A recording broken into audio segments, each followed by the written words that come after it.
So for today's video, we're going to talk about the big crazy avalanche. Are you ready? For those players who love crazy fighting joseki, you probably already know this, especially when you play Go for more than 10 years.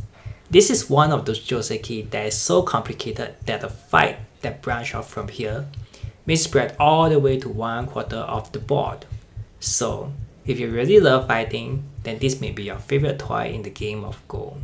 And for hundreds of years, fighting players has enjoyed this exciting joseki until one day AI steps in and destroyed all the fun. So before we talk about all the AI variation, let's look at how it was played before the intervention of AI. So there are two kinds of avalanche. One is called the small avalanche, and the other is called a big avalanche. So first thing first, we shall look into a small avalanche. So what can black do over here right now is that black can bring white into a complicated fight by cutting him, extend, and this extend is a double purpose move. If white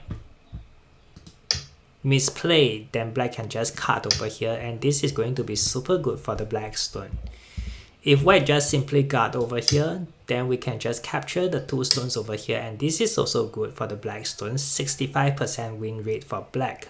So what should white do over here right now is a double purpose move. He can extend the liberty over here and protect the card point at the same time.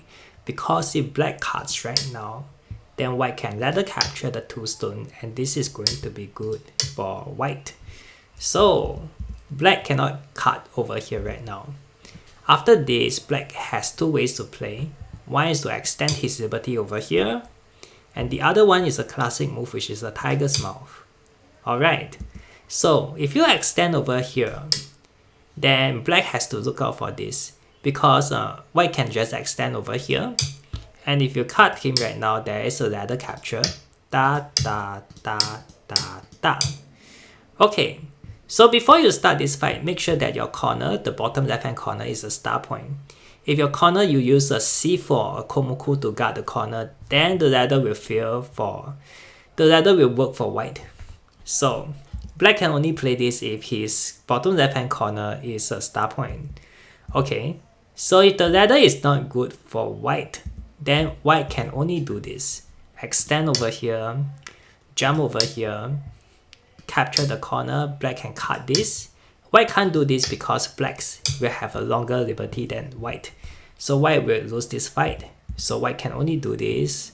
Atari, extend, and he captured the corner and black can start to attack the middle group. Alright, so the other one is the tiger's mouth. Okay, in the past people play like this. White Atari over here, and black can start to cut over here right now. Because if you capture this stone, it's not going to be that effective. Black can still achieve what he wanted from the start. Okay, so in the past, this is a joseki.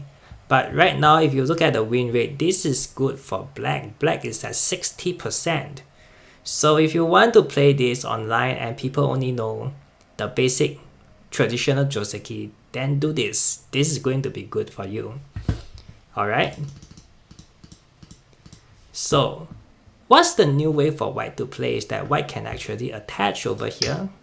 You kind of have to extend over here.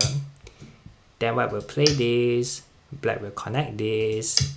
White will capture the corner. Black can cut this. Atari, extend.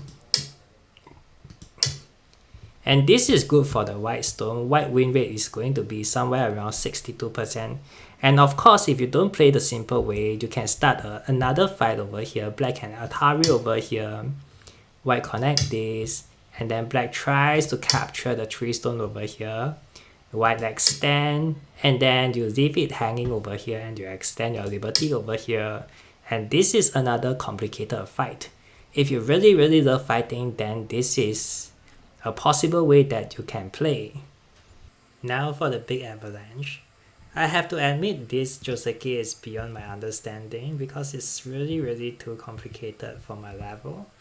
Alright, so but basic shape looks like this. So it's about the same idea. You have to bring fight into a very complicated fight and you extend over here, aiming to cut at somewhere around N17 and to capture at S15. 15. So correct move over here is slightly different from the small avalanche because white has to play over here. Alright, this is invented by joseki when during 1957, I think, back then. So this is a very complicated fight. Black has to cut over here, white play here, and then you play over here first, extend your liberty first. All of the sequence are very important because if you mess them up, then it's going to be very different. White extend, you extend here, and black and white has to play at O18 first. Yes, and then you have to extend your own liberty.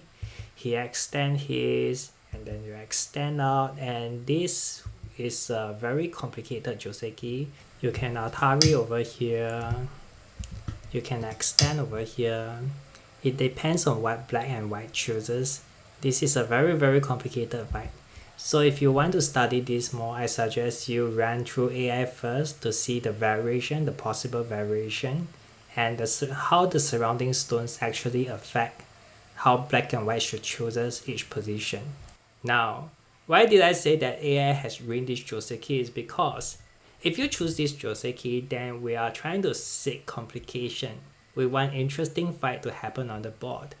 But AI can just simply play a move like this. He can just simply extend over here, and you kind of have to extend over here. Then he play this move, and ta. White can just simply settle down like this, super simple, and then he play elsewhere such as 3-3, or he just play the game normally from this point onwards. And this just put all the hard work you used to learn, all the big avalanche and small avalanche, your hard work just simply go down the drain and you can't use them anymore. But the good news is, if you are playing online against a real human player, then your opponent may choose to fight with you, and your joseki may work again. Alright, hope you learned something today. Goodbye.